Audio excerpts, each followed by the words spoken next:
Vamos a continuar con la clase de los contratos administrativos. Platicábamos en la clase pasada respecto a cuáles son los elementos que constituyen la existencia de los contratos administrativos, así como los elementos no esenciales y el debate jurídico que existe respecto a que si algunos elementos son considerados elementos esenciales o requisitos de validez.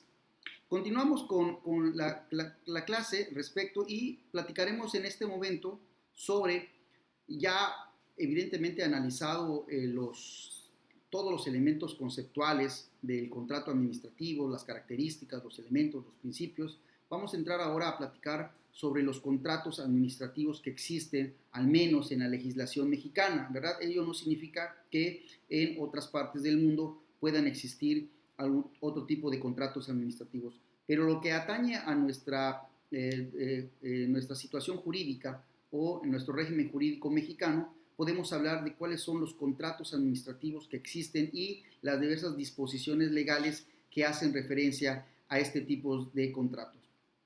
Evidentemente, la doctrina tiene comparte el hecho de que el contrato administrativo por excelencia es el denominado el contrato de obra pública. Esto incluso porque tiene su propia reglamentación, ¿verdad?, específica, donde se establece no solamente los conceptos, sino también todo el procedimiento que lleva a cabo la contratación, los elementos, los requisitos, las formalidades, incluso las infracciones que pudieran darse por la contratación de este tipo de servicios y evidentemente las sanciones que de ellas emanen, ¿no? Pero también existen otros tipos de contratos a los cuales vamos a hacer alusión. Bien, ¿qué tipos de contratos existen en materia administrativa que están regulados por nuestra legislación mexicana?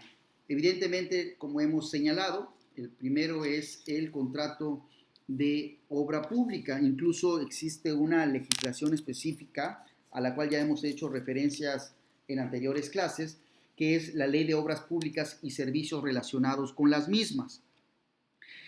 Antes de continuar respecto de ello, quisiera dejar asentado que, por ejemplo, Alfonso Nava Negrete, el maestro, refiere cuál es el concepto o la definición de contrato de obra pública.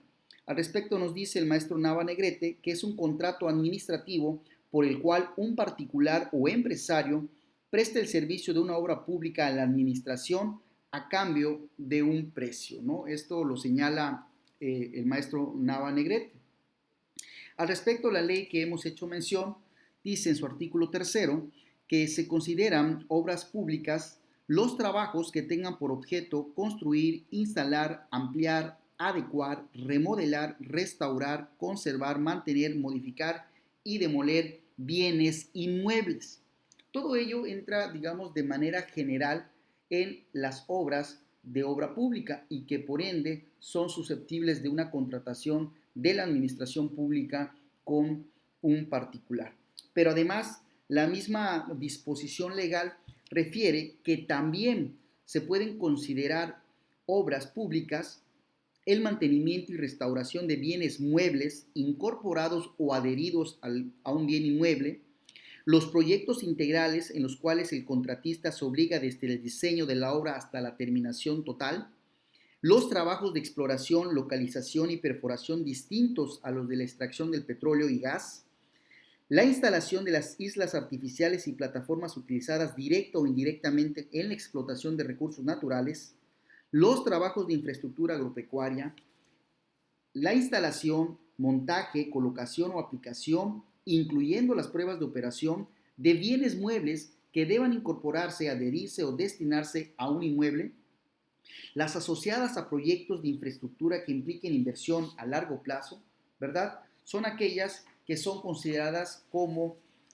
obras públicas, ¿no? Es evidente que estas circunstancias implica una obra pública y por ende son susceptibles de que la administración pública celebre un contrato precisamente para dar, digamos, o cumplir con esta finalidad, ¿verdad? Entonces, el contrato de obra pública, digamos que es por excelencia el contrato administrativo que está regulado en nuestra norma mexicana. Sin embargo, no es solamente el único contrato administrativo que existe como tal.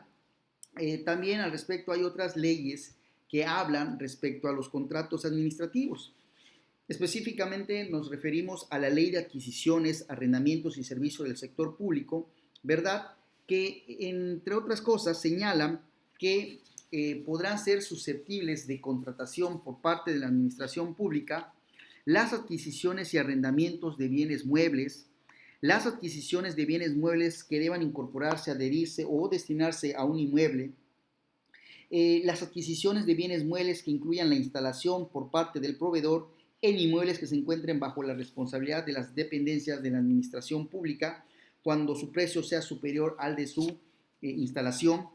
También están comprendidos dentro de los contratos administrativos, valga la expresión, la contratación de los servicios relativos a bienes muebles que se encuentren incorporados o adheridos a los inmuebles, cuyo mantenimiento no implique la modificación alguna al propio inmueble. También están consideradas la reconstrucción y mantenimiento de bienes muebles como seguros, transportación de bienes muebles o personas y la contratación de servicios de limpieza y vigilancia. También están considerados la prestación de servicios a largo plazo que involucren recursos de varios ejercicios fiscales, la prestación de servicios de personas físicas, excepto la contratación de servicios personales subordinados, la contratación de consultorías, asesorías, estudios e investigación y en general están consideradas como contratos administrativos los servicios de cualquier naturaleza cuya prestación genere una obligación de pago por las dependencias y entidades de la administración pública. Digamos que dentro de la ley a la que hemos hecho referencia, también se señalan diversos tipos de contratos de corte administrativo. Por su parte, la Ley Federal para la Administración y Enajenación de Bienes del Sector Público, también en su artículo 31, señala otro tipo de contratos que son del corte administrativo. Es el dispositivo antes señalado refiere que la enajenación bajo los procedimientos que implican contratos de donación, compraventa y permuta de los bienes que sean transferidos al sistema de administración y enajenación de bienes. Es decir, en esta ley hablan de tres tipos de contratos que pudieran llevar a cabo la administración pública y, seguidos bajo el procedimiento antes señalado, son considerados contratos administrativos, es decir, la donación, la compraventa, incluso la permuta, ¿no? Ahí en esta Ley Federal para la Administración y Enajenación de Bienes del Sector Público, ahí se establecen las condiciones, el procedimiento, las cláusulas, ¿verdad? Y toda la disposición legal respecto a cómo pudieran llevarse a cabo la donación, la compraventa, incluso la permuta de los bienes que están, digamos, en torno a la administración pública. También otra ley, la Ley General de Bienes Nacionales, ¿verdad?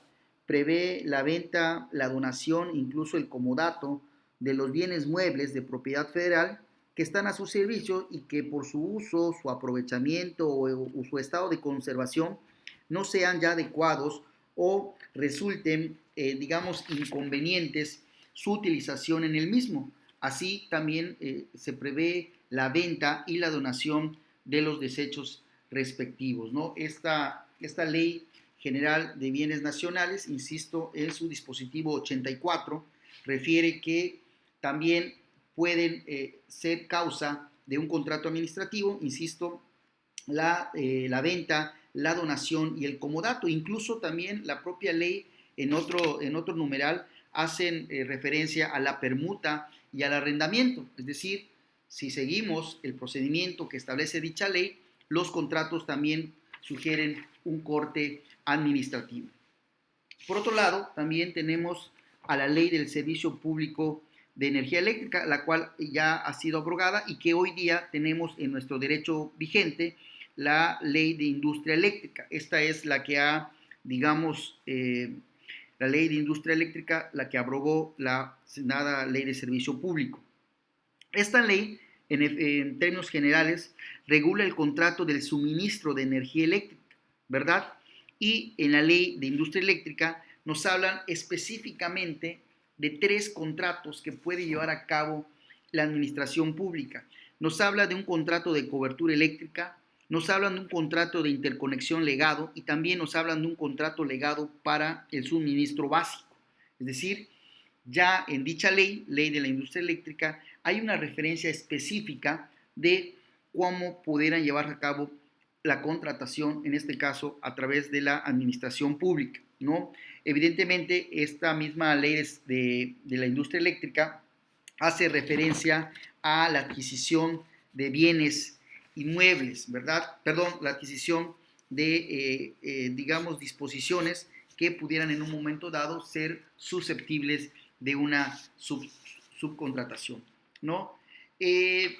Otra disposición, ¿verdad?, que nos hablan respecto a la adquisición de bienes o la factibilidad de llevarse a cabo la contratación por la vía administrativa es precisamente la Ley Federal de Deuda Pública, ¿verdad? En esta ley de deuda pública, ¿verdad? En su artículo segundo, refieren que la administración puede llevar a cabo la contratación, ya sea fuera o dentro del país, de créditos, de empréstitos o de préstamos de corte público. Obviamente esto tiene que ver con una inversión pública productiva o incluso por el refinanciamiento de alguna deuda antes contraída, ¿verdad?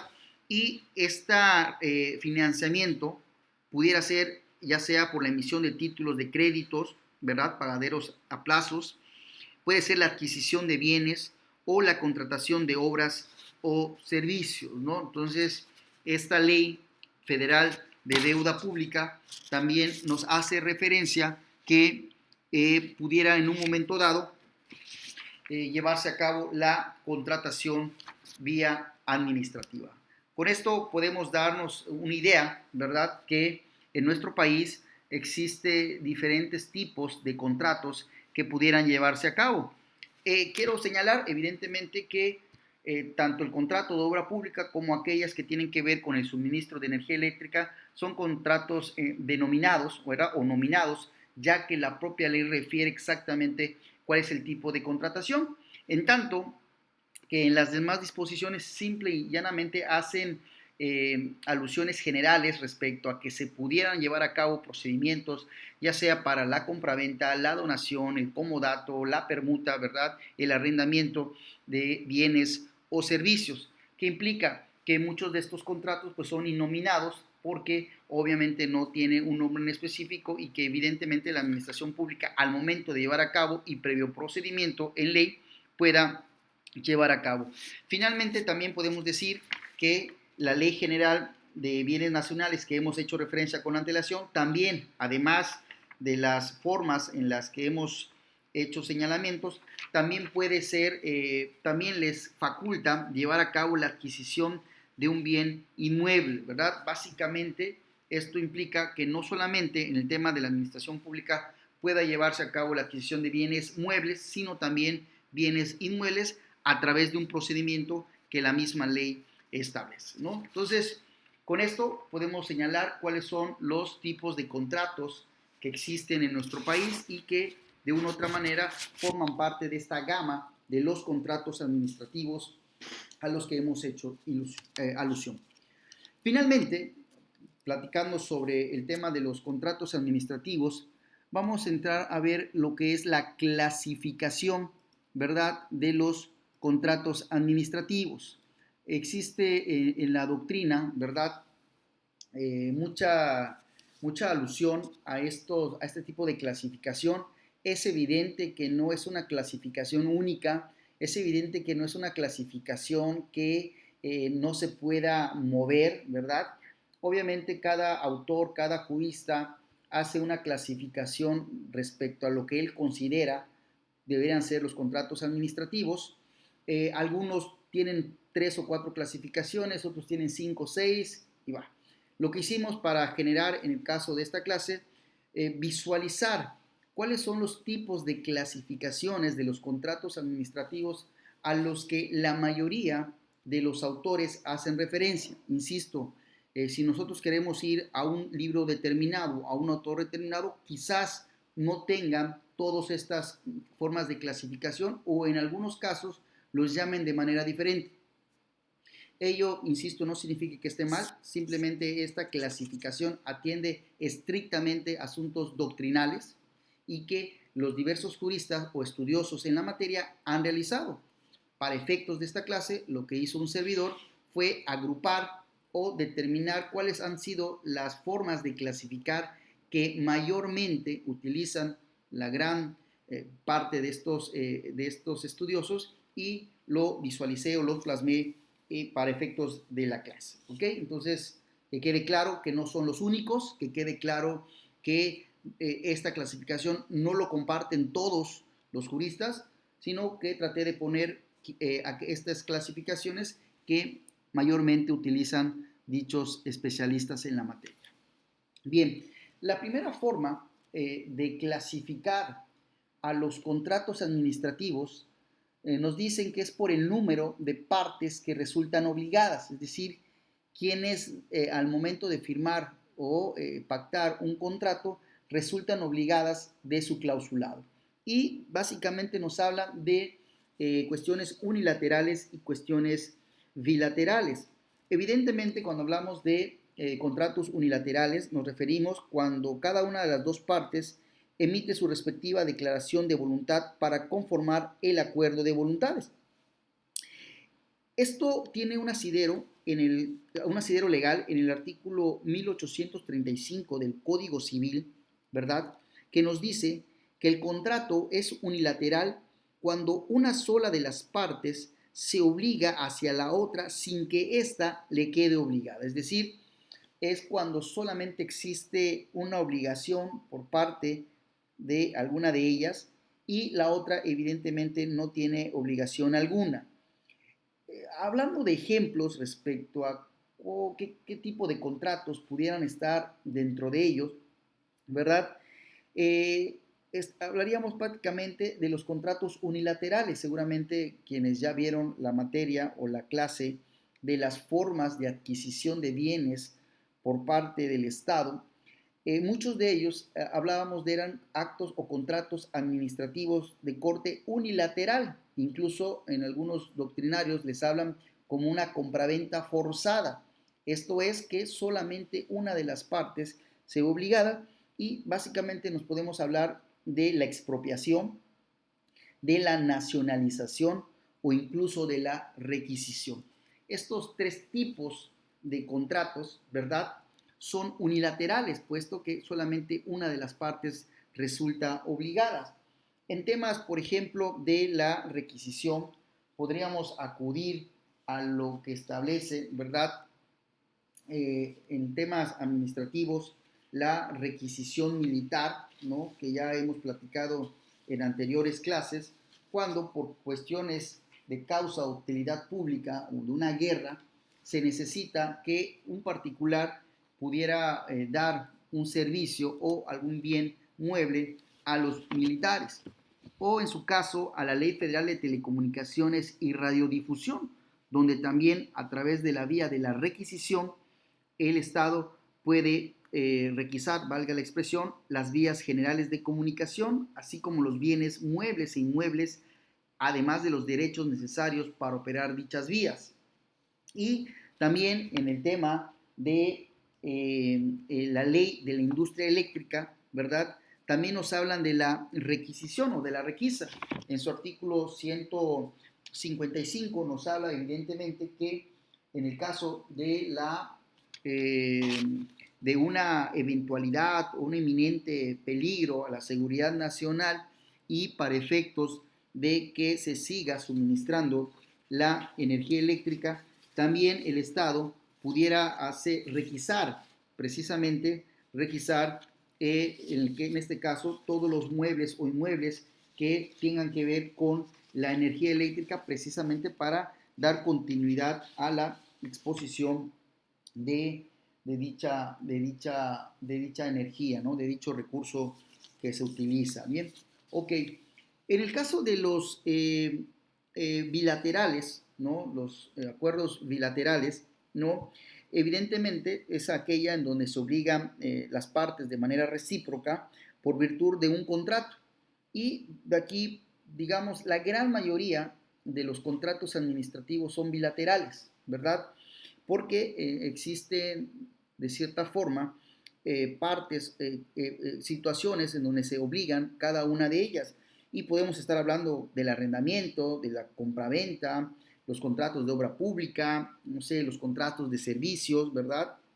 Incluso cuando platicamos del tema de la permuta o el contrato de suministro, de prestación de servicios o de servicio eléctrico, también básicamente nos estamos hablando de un contrato de corte bilateral, ¿no?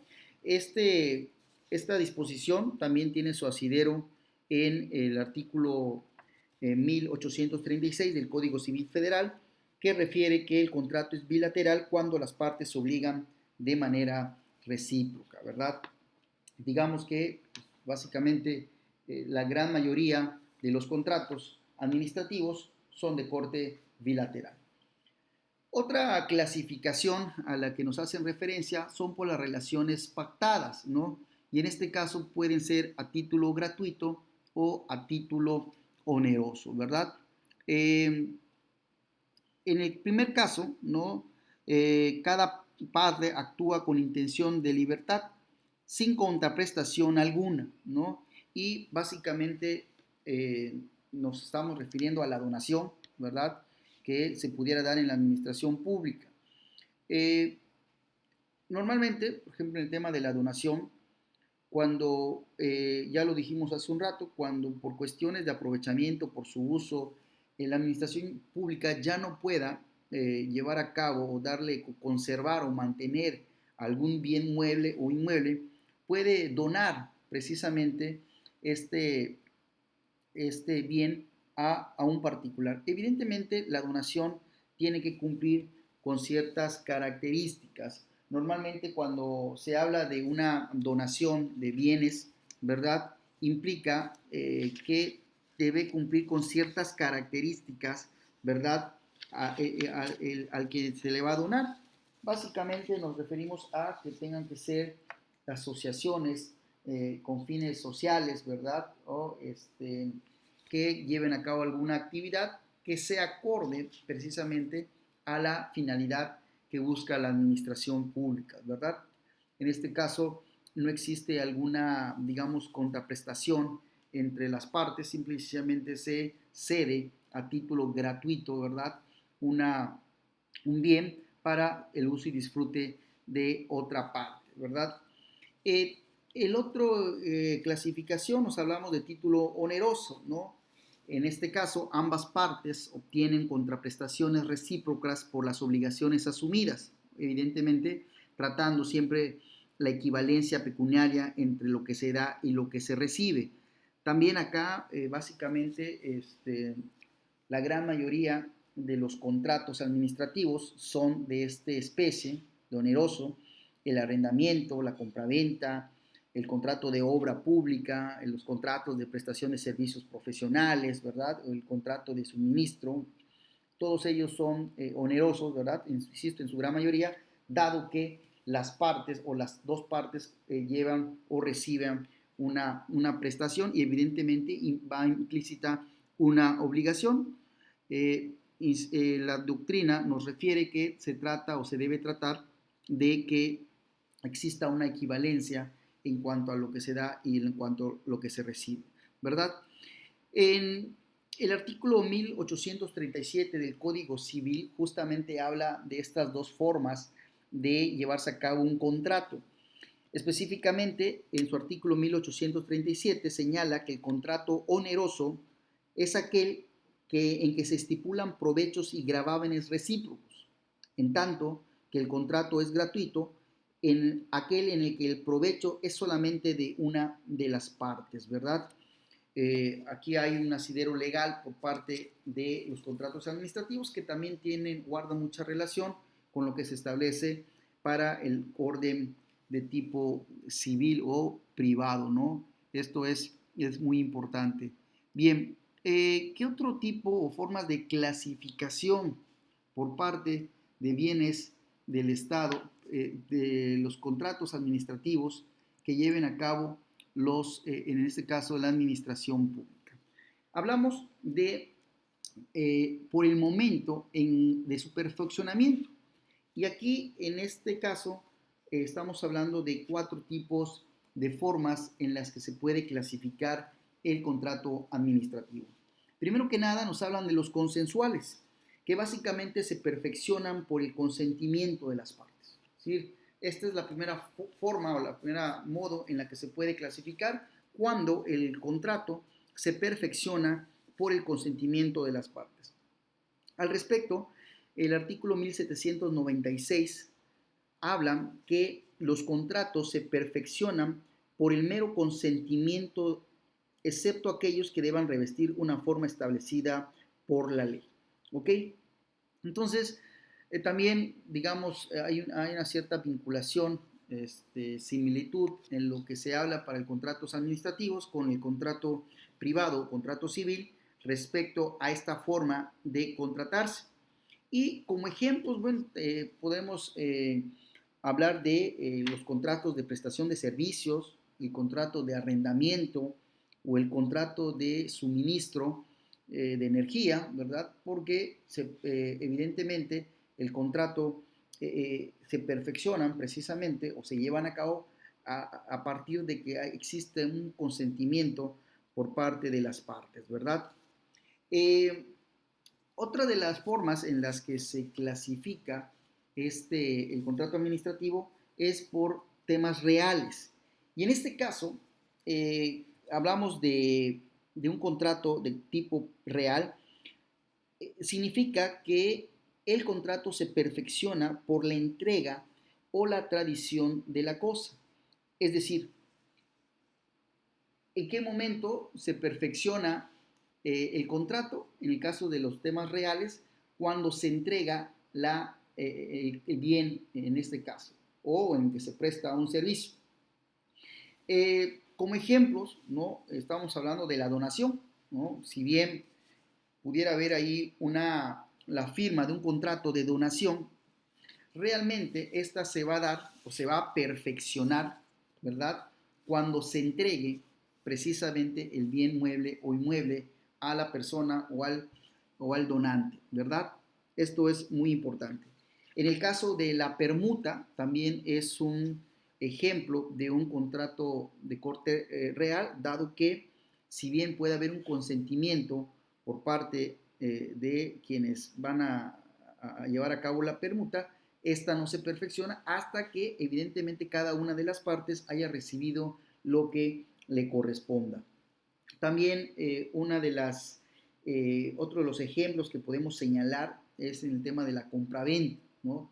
Si bien puede haber un contrato firmado de por medio, evidentemente el perfeccionamiento se va a partir de que se vaya a entregar el bien que se ha pactado, ¿verdad?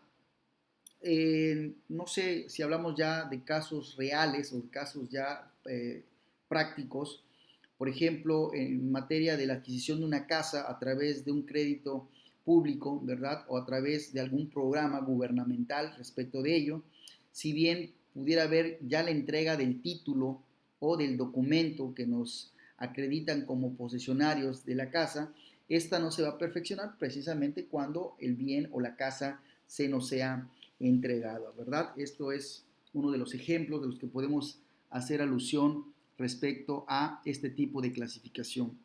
Hablamos también de contratos formales, que estos se perfeccionan al cumplirse, valga la expresión, las formalidades determinadas por la ley, ¿no? Un ejemplo muy claro es el contrato de obra pública. ¿Esto qué significa? Que para llevarse a cabo un contrato de obra pública debe cumplirse con las formalidades que establezca la ley. ¿Y cuáles son estas formalidades? En primer lugar, que exista de por medio una licitación pública, obviamente previa convocatoria que de ella emane.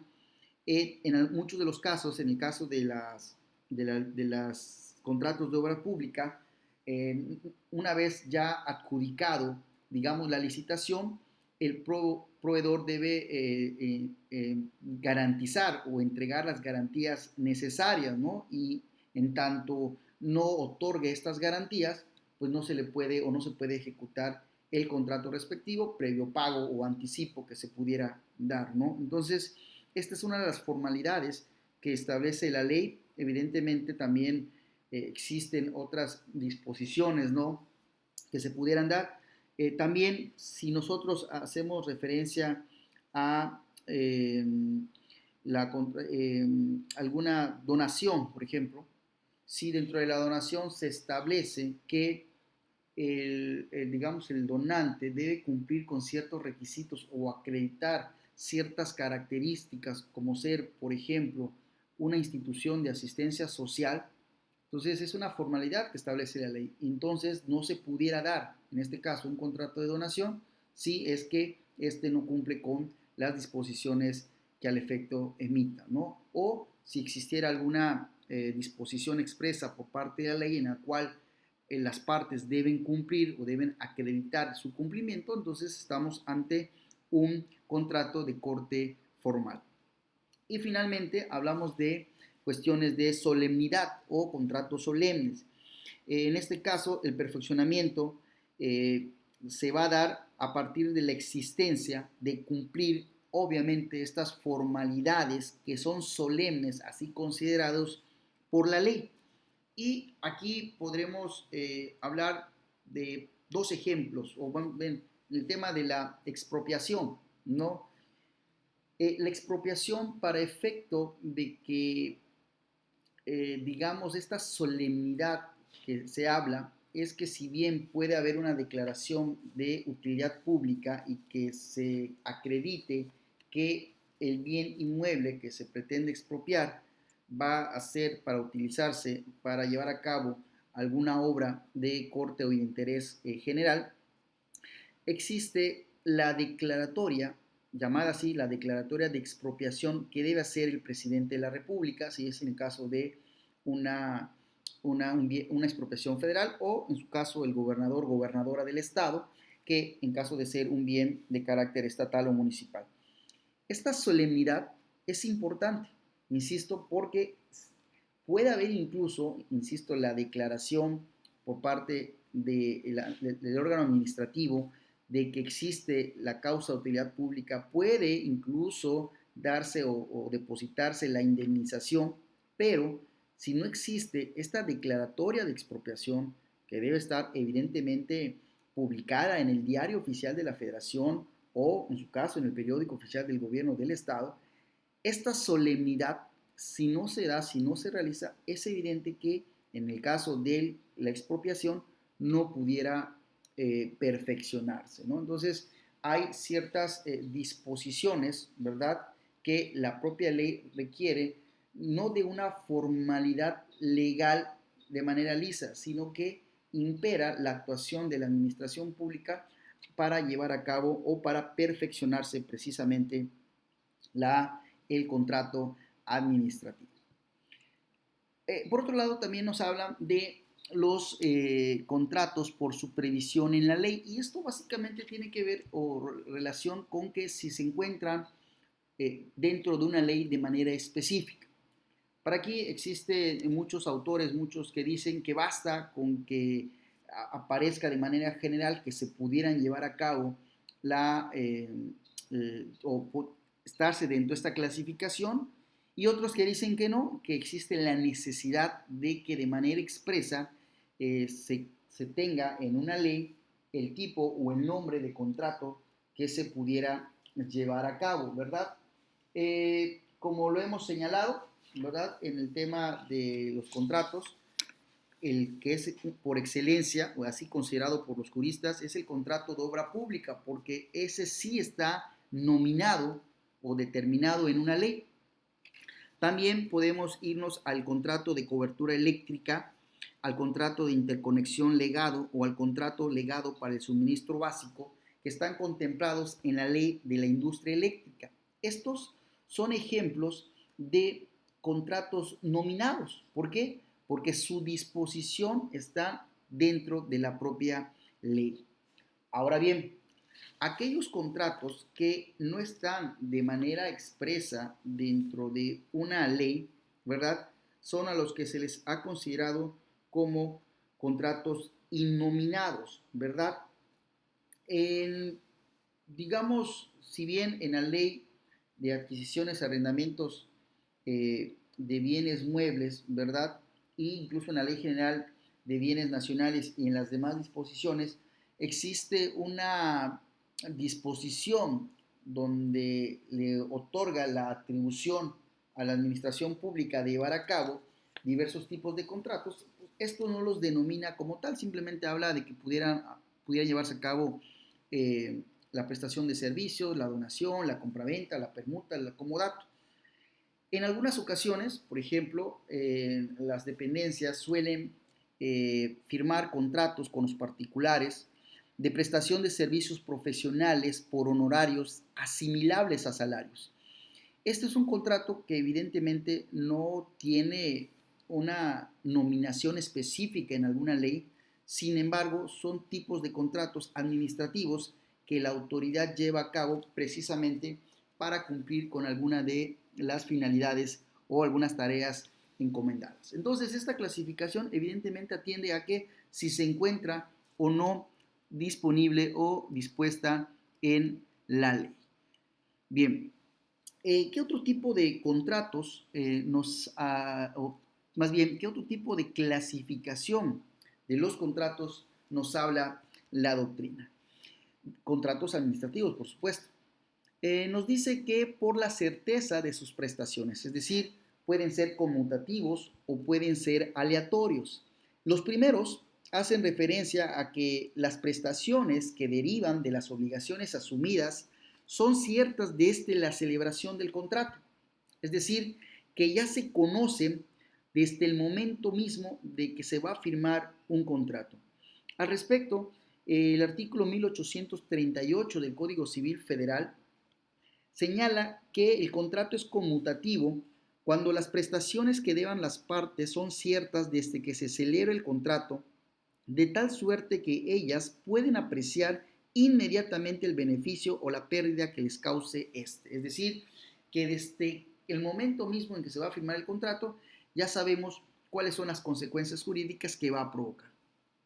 Como ejemplos, evidentemente, tenemos el arrendamiento, la compraventa o el contrato de servicios profesionales. En estos tres ejemplos, pues desde su misma firma sabemos qué es lo que se va a comprar o se va a vender, sabemos qué es el bien o qué bien inmueble vamos a arrendar o en su caso, cuál es la prestación del servicio que vamos a entregar, ¿verdad? Ya se conoce, evidentemente se conoce el precio cierto que se debe adjudicar por la compraventa, el arrendamiento o la prestación del servicio profesional que se derive, ¿verdad? Y también la otra forma de clasificación son los aleatorios. En el caso de los aleatorios, ¿verdad? La prestación debida depende de un acontecimiento futuro e incierto, sin poder evaluar por ende la ganancia o la pérdida resultante.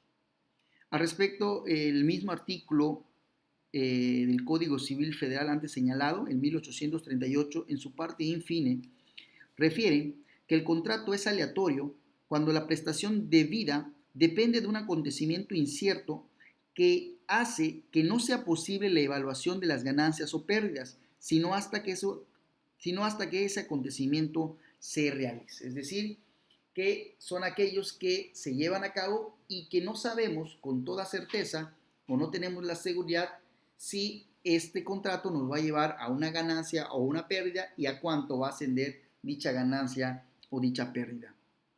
Evidentemente, como ejemplos podemos señalar a la nacionalización, ¿verdad?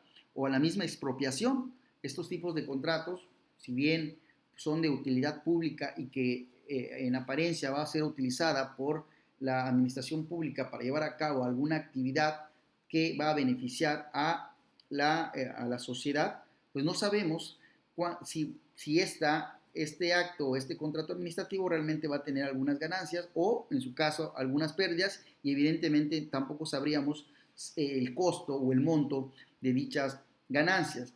Ya también podemos hablar del comodato y la permuta. En este caso también no sabemos realmente, si bien sabemos la entrega del bien que vayamos digamos, a trasladar, lo cierto es que tampoco tenemos la certeza de la utilidad que pudieran dar en ninguno de los dos casos, ¿no? Entonces, pudieran ser también ejemplos de este tipo de contratos.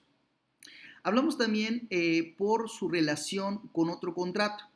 Y aquí hablamos de tres tipos de o formas de clasificación de preparatorios, principales y accesorios. Y yo prácticamente con leer estos títulos o estos rubros nos damos una idea de qué se refieren estos tipos de contratos, ¿no? El primero, obviamente, se trata de que el objeto principal de los contratos preparatorios, valga la expresión, es crear una situación jurídica determinada que permita la celebración de otro u otros contratos posteriores. Y básicamente nos estamos hablando de contratos generales, ¿verdad? Por ejemplo, en el caso de suministro de energía eléctrica que se pudiera llevar a cabo por parte de la autoridad o cualquier otro tipo de contrato general, ¿verdad? Que se dé. Dentro de la administración pública es muy ordinario, por ejemplo, que se firmen contratos o convenios generales, ¿verdad?, entre dos instituciones públicas. Y derivado de estos contratos o convenios generales, se llevan a cabo otros más de carácter específico. Estos serían unos ejemplos, valga la expresión, de los contratos preparatorios, que serían lo que muchos han hablado, los contratos generales.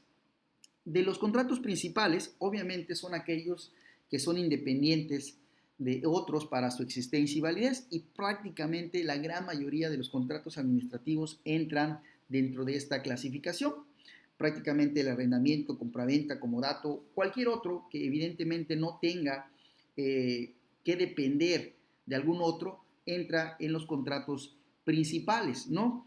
Y finalmente tenemos los contratos accesorios, que como su nombre lo indica, pues evidentemente dependen de la existencia de otro, ¿no? Básicamente podríamos hablar de un tipo de subcontratación, ¿no? Por decirlo de alguna manera, o estos convenios específicos a los que he hecho referencia, que básicamente se dan entre las instituciones públicas, sobre todo en el tema de las instituciones educativas. Es muy ordinario que se den convenios generales o convenios marcos y al final de estos deriven otro tipo de contratos, convenios. Doy un ejemplo muy específico, ¿verdad?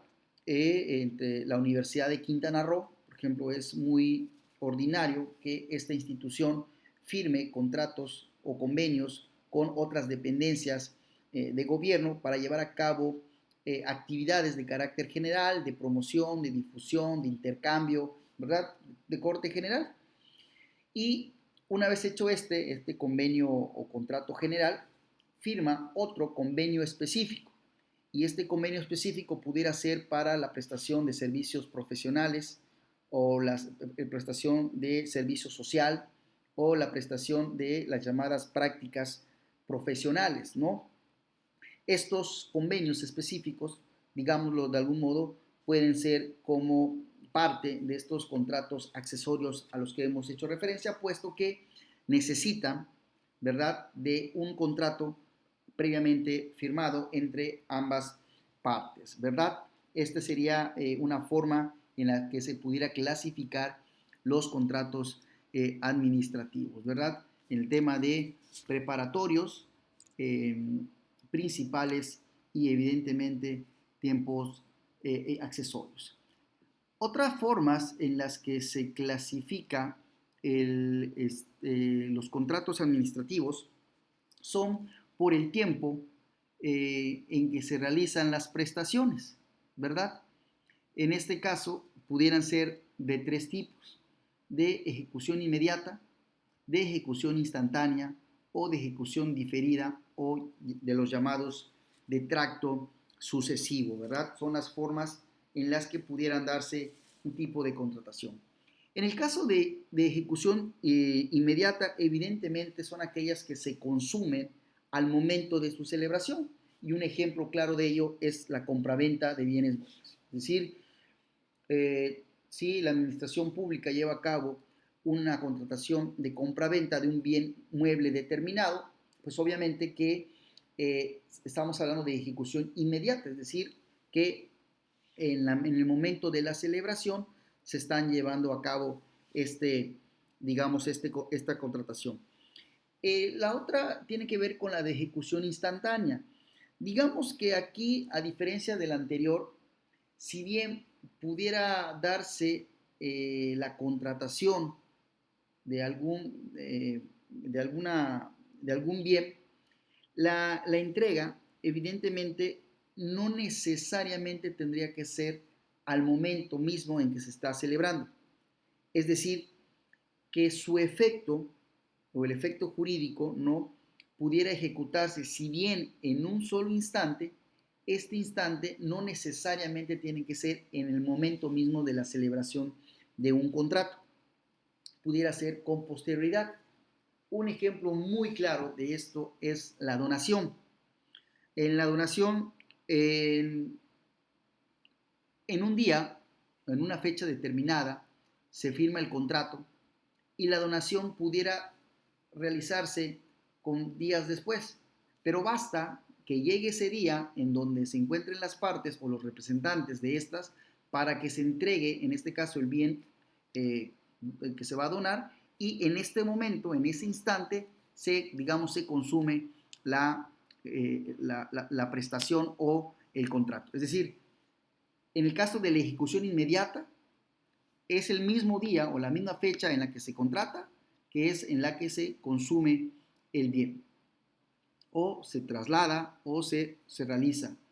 En el caso de la ejecución instantánea, por su parte, puede firmarse en un determinado tiempo y la entrega, si bien es en un solo día, en un solo instante, ese instante puede ser con días posteriores precisamente a la fecha, ¿no?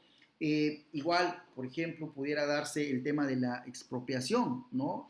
Ahí hay un procedimiento que una vez dada la declaratoria de expropiación, tiene determinados días la administración pública para llevar a cabo precisamente la adjudicación de este bien inmueble. Entonces, no necesariamente el mismo día en que se lleva a cabo la declaración de la expropiación se va a consumir, en este caso, el contrato, sino que pudieran ser, y esto hay términos legales preestablecidos, que pudieran ser en días posteriores, ¿verdad?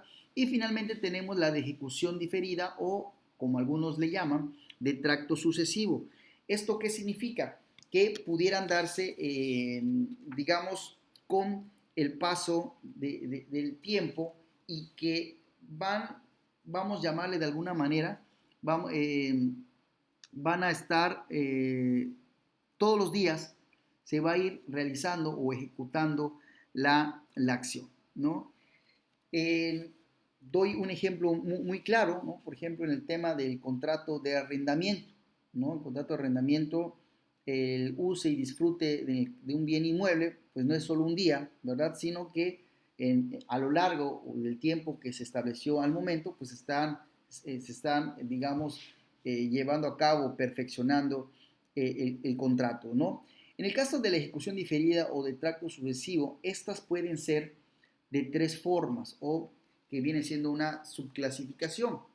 Primero que nada, puede ser de ejecución continua, ¿no? Como ya lo platicábamos hace un rato en el tema de el arrendamiento, ¿verdad? Es decir, se van todos los días, o de tracto sucesivo, se va perfeccionando esto.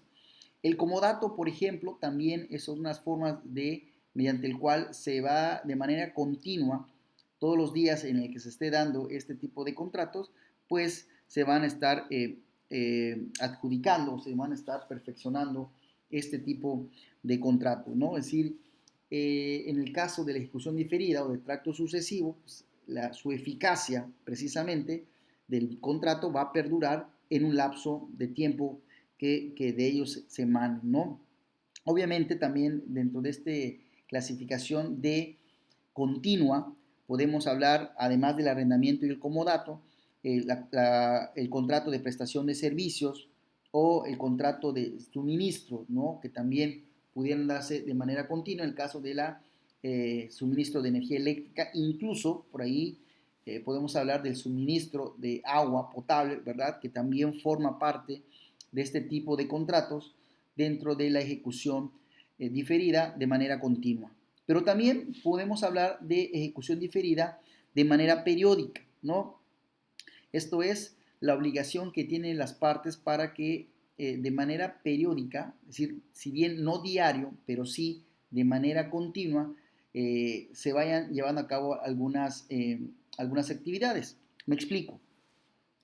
Eh, Hay veces que la administración pública necesita, por ejemplo, publicar, valga la expresión, en el diario oficial de la Federación un comunicado, alguna notificación, algún acuerdo, algo que conforme a la ley se debe notificar de 3 en días o de 4 días o de 5 días por 2 o 3 o 4 o 5 ocasiones, dependiendo de lo que señale la disposición legal. Entonces, se hace una contratación entre la administración pública, entre dos entidades, para efecto de que de manera periódica, digámoslo así, entre lapsos de 4, 5 o 10 días, según lo que se disponga, se debe llevar a cabo la publicación de dicho acuerdo, de dicha disposición normativa, ¿no? Y solo de esta manera, pues evidentemente podrá llevarse a cabo la ejecución de algún tipo de contrato.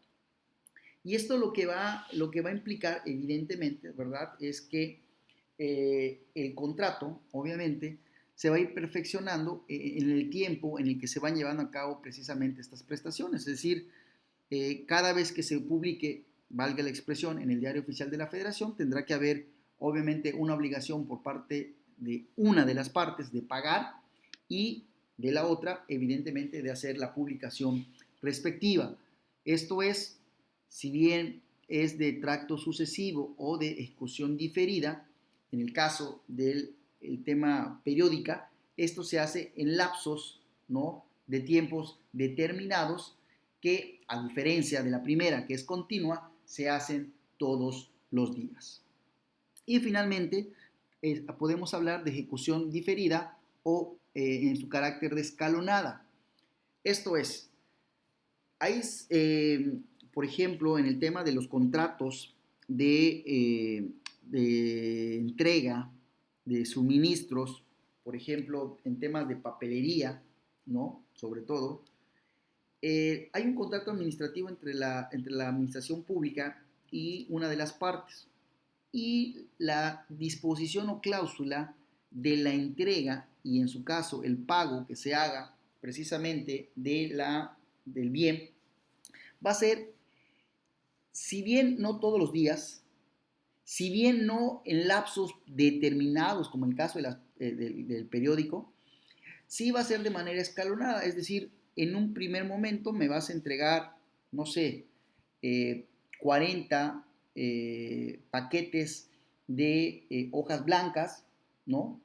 Y una determinada cantidad de enseres de carácter que tienen que ver con papelería. Y cuando por las necesidades de la administración pública se requiera que pudieran ser a la semana siguiente, a los 15 días, a los 20 días o al mes, dependiendo, también te vuelvo a solicitar un determinado volumen de hojas blancas o de cualquier otro de tipo de papelería y tú estás obligado a entregármelo.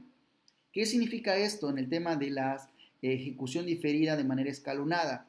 Hacemos un contrato base donde te voy a especificar que voy a requerir durante el año, por ejemplo, 100 paquetes de hojas blancas, pero estas paquetes de hojas blancas, uno, ni te las voy a pagar el primer día, ni me las vas a entregar todas el primer día, sino que esto va a ser de manera escalonada y va a atender precisamente a las circunstancias de las necesidades de la propia administración pública. De tal suerte que yo puedo decir que en tu primera entrega va a ser de 40 paquetes de hojas blancas y las demás, si las 60 restantes, van a ser de manera escalonada durante todo el año. Pero obviamente no podría determinarse que va a ser cada 15 días o cada mes, sino esta periodicidad va a ser evidentemente a partir de las necesidades de la administración pública, ¿verdad? Esto, digamos, pudieran hacerlo en temas escalonados. También hay otro ejemplo cuando hablamos o referenciamos de cuestiones de la entrega de casas a partir de un programa gubernamental, ¿verdad? Sale un programa por parte de la administración pública, ¿verdad? A través de la dependencia respectiva y señala que van a entregar 1000 casas. Pero estas 1000 casas obviamente no se entregarían todas en el mismo momento, quizás a través de un procedimiento, ¿no?, de designación. En un primer periodo se entregarán 100 y ahí sucesivamente en cada mes, cada 2 meses o cada que se termine un determinado fraccionamiento o una determinada sección, se van a entregar. Es decir, la entrega de estos lotes pueden ser en tiempos diferentes, ¿verdad? Respecto a los particulares. También tenemos la clasificación por su razón en la formación del conocimiento, ¿verdad? Y esto tiene que ver con contratos negociados o contratos de adhesión. ¿Qué implica ello? En el caso de los contratos negociados, son aquellos en los que las partes se sitúan jurídicamente en un mismo plano, ¿verdad? Y obviamente esto tiene que ver con contratos como compraventa, arrendamiento, comodato, permuta, ¿verdad? Porque ambas partes, digámoslo de cierta manera, se encuentran en un mismo plano, no importa si es la administración pública o es particular. Finalmente, en el contrato de compraventa, arrendamiento, comodato, siempre hay una igualdad en el caso de las partes. En el tema de los contratos de adhesión, es evidente que una de las partes impone sus condiciones a la otra, la cual solo puede aceptarlas íntegramente o rechazarlas, ¿verdad? En este caso, si lo rechaza, pues es evidente que no se puede llevar a cabo la celebración de un contrato. Básicamente nos estamos refiriendo al contrato de obra pública, de la que hemos hecho referencia en la anterior clase, ¿verdad? Donde la administración pública, a partir de una convocatoria, de una licitación pública, establece las bases mediante las cuales se va a establecer el servicio de obra pública y evidentemente el precio que por ello va a pagar. También podemos, como ejemplos de estos contratos de adhesión, los contratos de suministros de energía eléctrica y de agua potable, porque no somos los particulares quienes decidimos cuánto vamos a pagar por o la tarifa o el precio por litro o por la medida de energía eléctrica, sino que es la propia administración pública quien determina cuál es el precio por determinada, digamos, cantidad de luz o de agua que se consuma, y entonces a partir de eso es que se lleva a cabo el pago digamos, de este contrato. Es evidente que aquí en el tema de los contratos de adhesión, pues una de las partes, en este caso la administración pública, pues tiene ciertas condiciones de desigualdad por parte en particular. Lo mismo pasa con la expropiación, con el decomiso, perdón, con la expropiación y con la requisa, ¿no? Donde existe de por medio una indemnización, ¿verdad?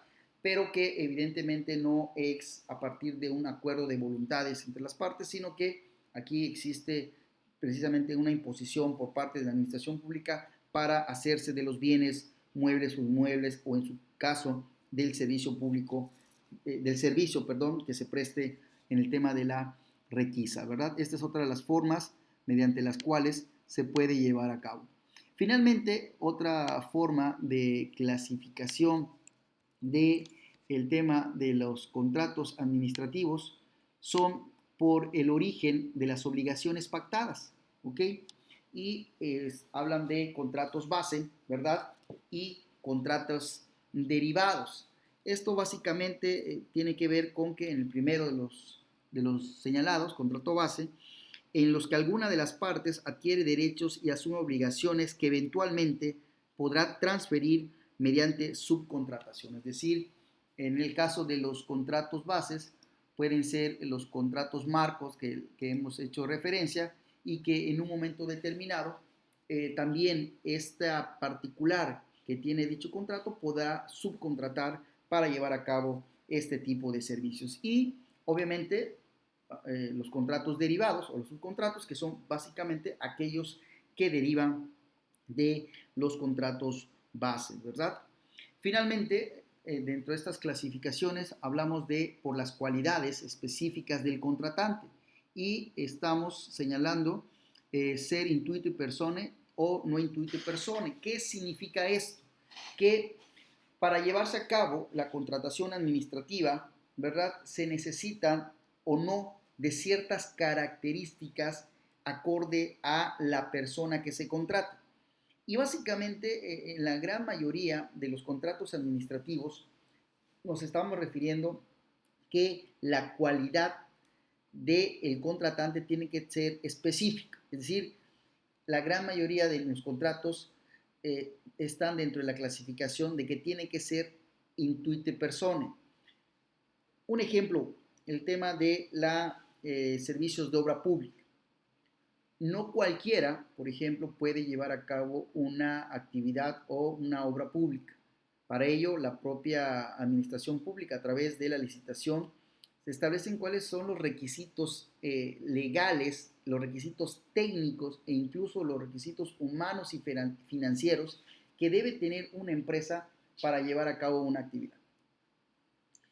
Hay algunos casos en donde la propia administración pública establece que la persona físico-moral debe cumplir o tener cierta certificación para llevar a cabo la actividad. Es decir, en el caso del ser intuitive person, significa que la persona o el contratante o la empresa que va a llevar o que quiera realizar un contrato con la administración pública requiere de ciertas características o ciertas cualidades específicas para llevar a cabo. Otro ejemplo es el contrato de donación, ¿no? Decíamos hace un rato que la donación es a partir de aquellos insumos, bienes que la administración pública, por su uso, por su aprovechamiento, ya no le es factible tener, y lo que hace es transmitir de manera gratuita este bien a una particular. Pero es evidente que este particular debe cumplir con ciertas características.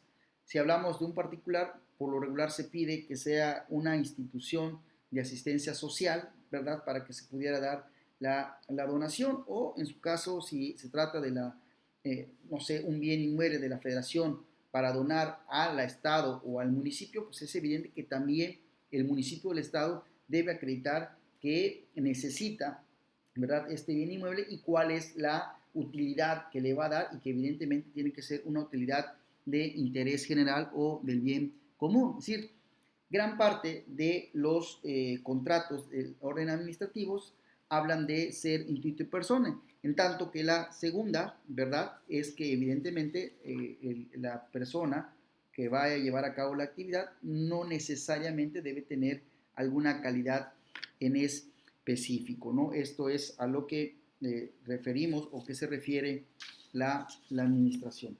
Bien, estas son las formas en las que, digamos, los contratos administrativos se pueden clasificar. Obviamente, como hemos señalado, esto atiende a una cuestión de corte doctrinario, ¿verdad?, donde se ha establecido ciertas formas en las que los contratos pudieran clasificarse y pudieran identificar. Como ya lo vimos, un mismo contrato puede tener varias características y evidentemente puede, digamos, estar en diferentes formas en las que se clasifican dichos contratos. Esto cada uno tendría que analizar en específico cada contrato y verificar en cuál de las características, calidades o clasificaciones pudiera entrar. Pues bien, con esto terminamos la clase de los contratos administrativos, ¿verdad? Les invito a ver por completo esta clase, que la hemos dividido en 3 partes. En la parte de abajo de este video, por si no han visto las primeras 2, tendré los links que los llevarán de manera directa a los primeros 2 videos de esta materia. Entonces, agradezco su atención y con ello terminamos la clase relativa a los contratos administrativos.